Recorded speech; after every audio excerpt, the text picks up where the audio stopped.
तो कहानी की शुरुआत में हम एक आदमी को देख पाते हैं जो कि वो एक पेड़ पे फांसी लगा के लटका होता है और वो मरा होता है। फिर हम कहानी में एक आदमी को देख पाते हैं जो कि इसका नाम होता है ऑगस्टस लेंडोर, जो कि ये एक रिटायर्ड डिटेक्टिव होता है।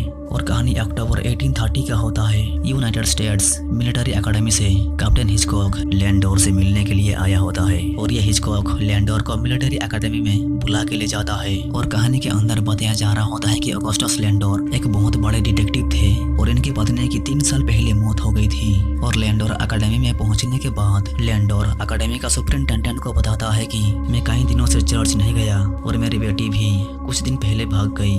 फिर उसके बाद एकेडमी का सुपरिटेंडेंट लेंडोर को बताता है कि एकेडमी का एक लड़का खुद को कल रात फांसी लगा ली और वह मर गया।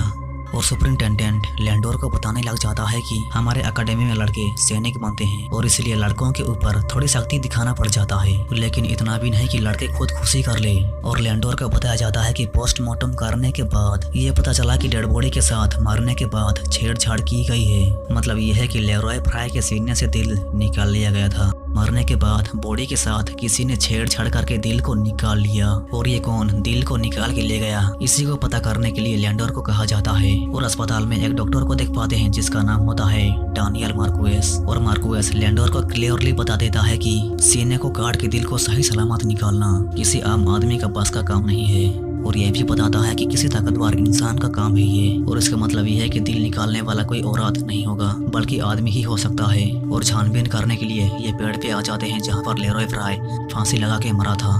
और यहाँ पे एक जवान जो कि रात को पहरेदारी करता था और यही पहले लेरॉय फ्राई को देखा था जब वो पेड़ से फांसी लगा के मर गया था। और ये लेंडोर को बताता है कि जब मैंने पहले उसको देखा तब ऐसा लग रहा था कि जैसे वो कुर्सी पर बैठा हुआ है, उसके पैर जमीन को छू रहे थे। और इससे तो लेंडोर समझ नहीं पा रहा होता है कि ऐसे कैसे उसके पैर जमीन को छू रहे थे। थोड़ा सा लाश के ऊपर इन्वेस्टिगेट करने के बाद लेंडोर बताता है कि इसके गर्दन को देखने के बाद मुझे ये पता चला कि मरने से पहले ये किसी के साथ लड़ रहा था और इसकी उंगलियों पे छाले पड़े होते हैं, इसलिए कि वो मर रहा था तब अपने आप को बचाने की बहुत कोशिश किया था। रस्सी को गर्दन से दूर करने की बहुत कोशिश किया था। और इसे ये पता चलता है कि ये खुदकुशी नहीं बल्कि किसी ने फ्राई को मार दिया। और जकड़ी हुई उंगलियों के अंदर से चीरा हुआ एक कागज का टुकड़ा मिलता है और इसमें कुछ लिखा हुआ होता है। और उसके बाद लेंडोर फिर से पेड़ के सामने आ जाता है जांच पड़ताल करने के लिए। और तब यहाँ पे एक जवान आता है जिसका नाम होता है एडगर अलान पोए। और ये एडगर लेंडोर को बताता है कि जिस आदमी को वो ढूंढ रहा है वो एक शायर है। इतना कह के वो चला जाता है। उसके बाद लेंडोर एक जवान से पूछताछ करते हुए पूछता है कि जब लेरॉय फ्राई की लाश अस्पताल लाया गया तो उस दौरान कुछ हुआ था, जो कि ये जवान लेरॉय फ्राई की लाश को अस्पताल लाया गया था तब ये वहाँ पे गार्डिंग कर रहा था और इसलिए इसको पूछता है कि तुम गार्डिंग करते दौरान कुछ हुआ था क्या।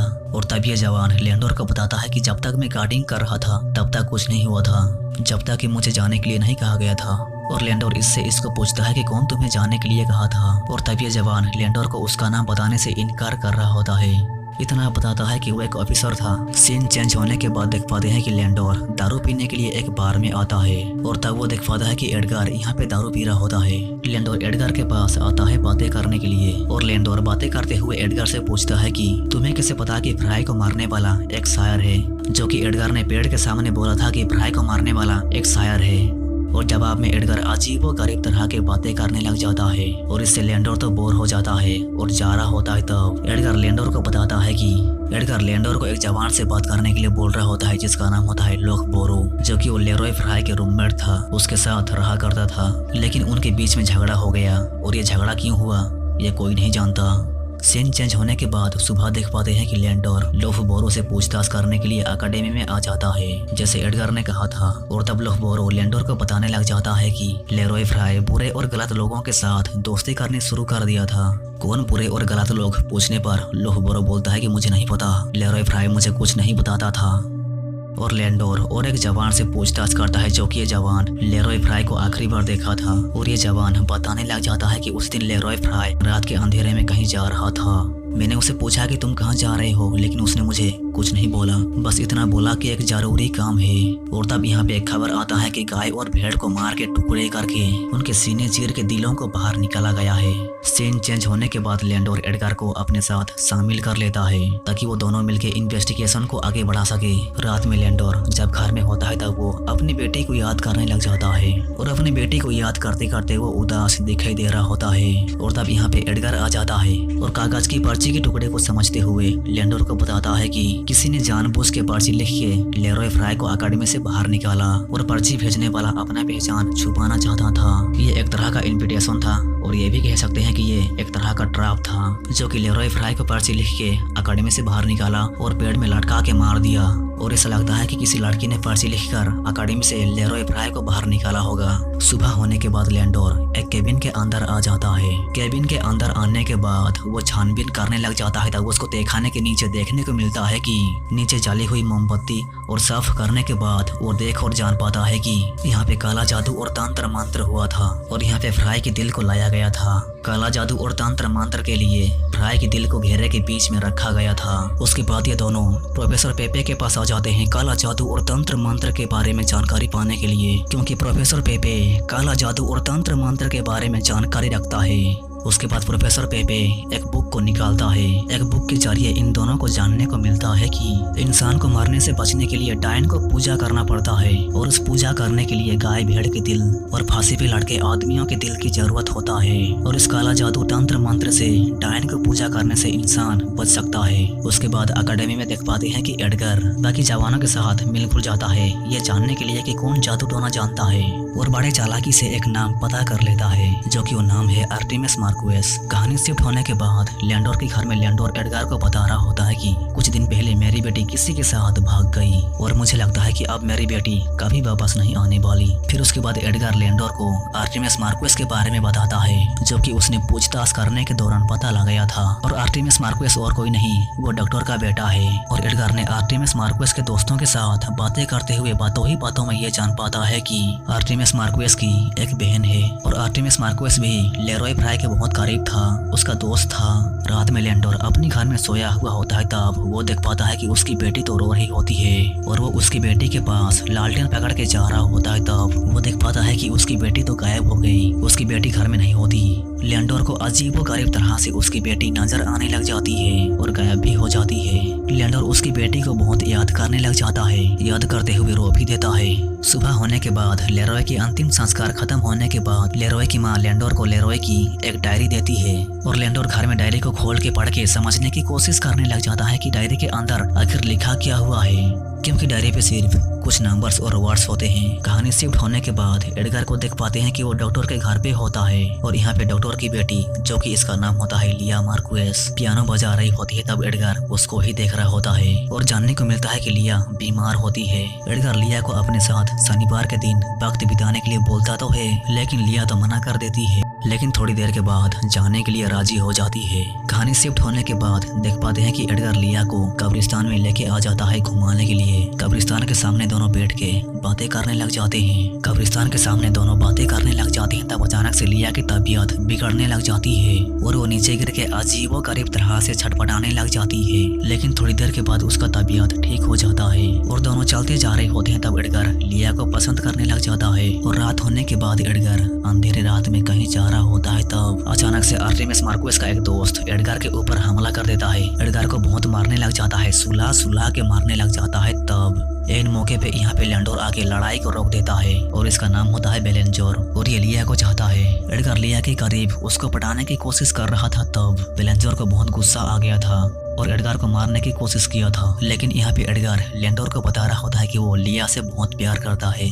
एडगर बोलता है कि अगर बेलेंजोर हमारे बीच आने की कोशिश किया तो मैं उसको मार दूंगा। सुबह होने के बाद लेंडोर को पता चलता है कि बेलेंजोर गायब हो गया है, उसका कहीं पता नहीं चल रहा और तब सारे जवान बेलेंजोर को ढूंढने लग जाते हैं, जंगलों के बीच ढूंढने लग जाते हैं। बहुत बहुत बहुत मतलब कि बहुत ढूंढने के बाद जाके इन सबको देखने को मिलता है कि बेलेंजोर तो लटक के मर गया होता है, फांसी लगा के लटक के मर गया होता है और इसका भी दिल को काट के निकाला गया होता है। और बेलेंजोर के मरने के बाद एडगर के ऊपर शक जा रहा होता है, क्योंकि रात को हमले के बाद वो बता रहा था कि वो बेलेंजोर को मार देगा, लेकिन लेंडोर मना करते हुए बोलता है कि एडगर बेलेंजोर को नहीं मार सकता, क्योंकि वो रात को लड़ाई के दौरान उसको काबू में नहीं कर पा रहा था। लेकिन शक तो एडगर के ऊपर ही होता है और फिर लैंडोर एडगार से पूछता है कि क्या तुमने बेलेंजोर को मारा है, क्या तुमने उसको मार के उसके लाश के साथ चीर फाड़ किया है। लेकिन एडगार तो कहता है कि वो किसी का खून नहीं किया, ना कि वो किसी को मार के चीर फाड़ किया। रात को एडगार और लैंडोर डॉक्टर के घर पे डिनर कर रहे होते हैं, तब डॉक्टर की पत्नी अजीबोगरीब तरह के बिहेव करने लग जाती है और डॉक्टर की फैमिली कुछ अजीब है। लैंडोर को डॉक्टर की फैमिली कुछ ठीक नहीं लगता और डॉक्टर लैंडोर को बता रहा होता है कि उसकी बेटी को एक बहुत बड़ी बीमारी है, उसको अजीबोगरीब तरह के दौरे पड़ते हैं। लैंडोर को डॉक्टर की परिवार के ऊपर थोड़ा शक होता है, वो घर को अच्छी तरह से देखने लग जाता है और एडगार तो लिया को ही देख रहा होता है, उसको प्यार करने लग जाता है। और लैंडोर तो घर के ऊपर आके घर को अच्छी तरह से छानबीन करने लग जाता है कि कुछ पता चले। और यहाँ पे इनको पता चलता है कि और एक जवान गायब हो गया और वो भी लेरॉय फ्राई का एक दोस्त था। लैंडोर को सब कुछ समझ में आ जाता है और वो डॉक्टर को बताने लग जाता है कि उसकी परिवार कुछ अलग है। डॉक्टर की बेटी लिया के बारे में बताने लग जाता है कि उसको एक बहुत बड़ा खतरनाक जानलेवा बीमारी है और वो इसलिए जिंदा है कि वो काला जादू और तंत्र मंत्र करती है। काला जादू और तंत्र मंत्र से वो किसी अनजान शक्ति से जुड़ी हुई है, मतलब कि डायन चुड़ैलों की शक्तियों के संपर्क में है। लेकिन ये डॉक्टर तो जान के भी अनजान बन रहा होता है, वो इसके बारे में कुछ नहीं जानता, ये बोल रहा होता है। लेकिन लैंडोर डॉक्टर को धमका के सब कुछ सच बोलने के लिए बोलता है और तब ये डॉक्टर बताता है कि उसकी बेटी को ठीक करने के लिए वो हर तरह के दवाइयों का इस्तेमाल करके देखा, लेकिन उसकी बेटी ठीक नहीं हो रही थी और उसको पता चला कि उसकी बेटी 3 महीने जिंदा रहेगी। और तब उसकी बेटी ने काला जादू को चुना और वो ठीक होने लग गई। और यहाँ पे देख पाते हैं कि लिया काला जादू और तंत्र मंत्र कर रही होती है और यहाँ पे उसका भाई के साथ एडगार को बेहोश करके सुला के रखा होता है। ये दोनों एडगार के ऊपर काला जादू टोना टोटका तंत्र मंत्र कर रहे होते हैं।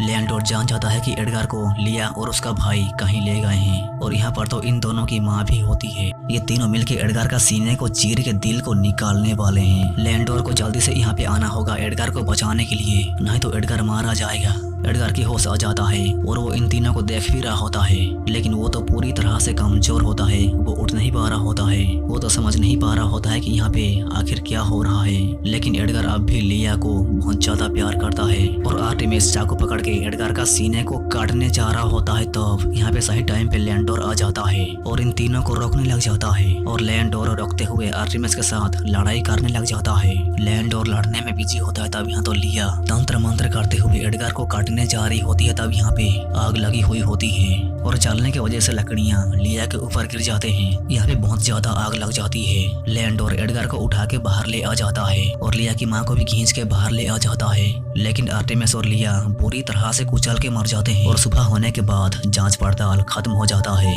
ऐसे कि डॉक्टर की परिवार लिया को बचाने के लिए लोगों को मार के उनके दिल निकाल के तंत्र मंत्र और काला जादू करते थे। लेकिन जब लैंडोर घर में होता है, तब यहाँ पे लैंडोर से मिलने के लिए एडगार आ जाता है और लैंडोर को बताने लग जाता है कि लेरॉय फ्राई के हाथ से निकाला हुआ पर्ची लैंडोर उसके पास छोड़ दिया था और लैंडोर ने एडगार को एक पर्ची लिख के बुलाया था। उस पर्ची और लेरॉय फ्राई के हाथ से मिली पर्ची को एडगार ने जांचा और देखा और जांच और देखने के बाद उसको ये पता चला कि इन 2 पर्चियों में तो एक ही जैसी हैंडराइटिंग है और इससे ये पता चलता है कि लैंडोर ने ही लेरॉय फ्राई को पर्ची लिख के अकेडमी से बाहर बुलाया था। और एडगार को ये जानने को मिला कि लैंडोर की बेटी को 3 बदमाशों ने बलात्कार किया था और बलात्कार करके उसको छोड़ दिया और इस सदमे को लैंडोर की बेटी सह नहीं पा रही थी।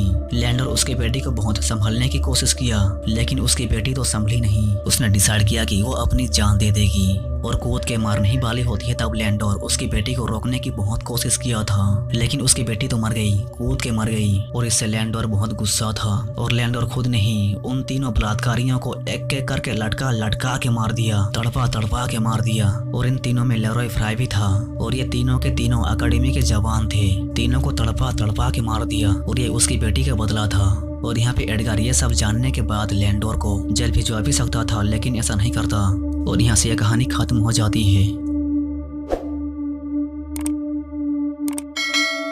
सब्सक्राइब तो कर दो।